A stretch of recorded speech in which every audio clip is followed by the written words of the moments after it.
This is the house of speed. We have to provide speed. We have to provide more of it. We have to provide it quicker and better than anybody else in the world. Run Rocket is a vital tool to allow us to be the best in practice at providing improved acceleration for athletes regardless of sport, age, or ability level.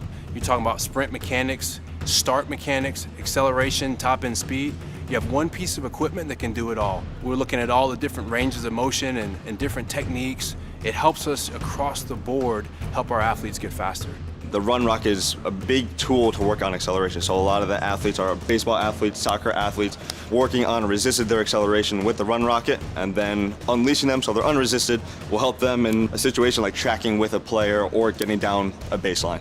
One good thing about the Run Rocket is that you can adjust the resistance as much as you need to help the athlete get in the right angle and body position to apply maximum force into the ground. It allows us to really prescribe individualized loads by athlete. This is something we've always had a question in before, is what load should we have to optimize acceleration? Run Rocket provides us a great opportunity to solve that puzzle. And so what we're actually doing now is we're enveloping other elements of technology, be it radar guns or laser timing systems, to find out how much slower, how much resistance should we dial in for that specific athlete on that specific day for that specific element of their acceleration.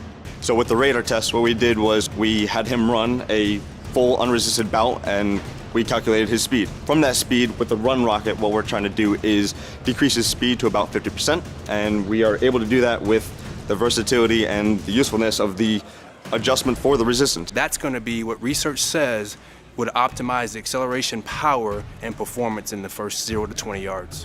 When I'm coaching an athlete, I don't want to have to worry about the tool that I'm using. So with the athlete being constantly resisted, I could do many and a bunch of different movements while staying with the athlete. It gives you the freedom to allow the machine to provide the resistance while you can do your job and coach. It has started to sort of change the conversation around just resistance running into a very concept-driven, systematic way to attack acceleration from start to transition and to top-end speed. It's become a real game changer. This one piece of equipment that we can use for our youngest athletes, 8 years old, all the way up to our more elite athletes. And there's not too many pieces of equipment that have that much versatility. I mean, we could take this thing, we've taken it outside, we've taken it right here on the track, on the turf behind me, and even on the court. It's a very useful, very versatile piece of equipment. So every athlete can use this. Acceleration and sprint mechanic touches every single athlete, and it's a piece that's well-rounded. Mark my words, 5 years from now, resisted sprint training is going to have a very different look and feel to it based on a lot of the things that we're seeing anecdotally, as well as what the science is starting to produce for us.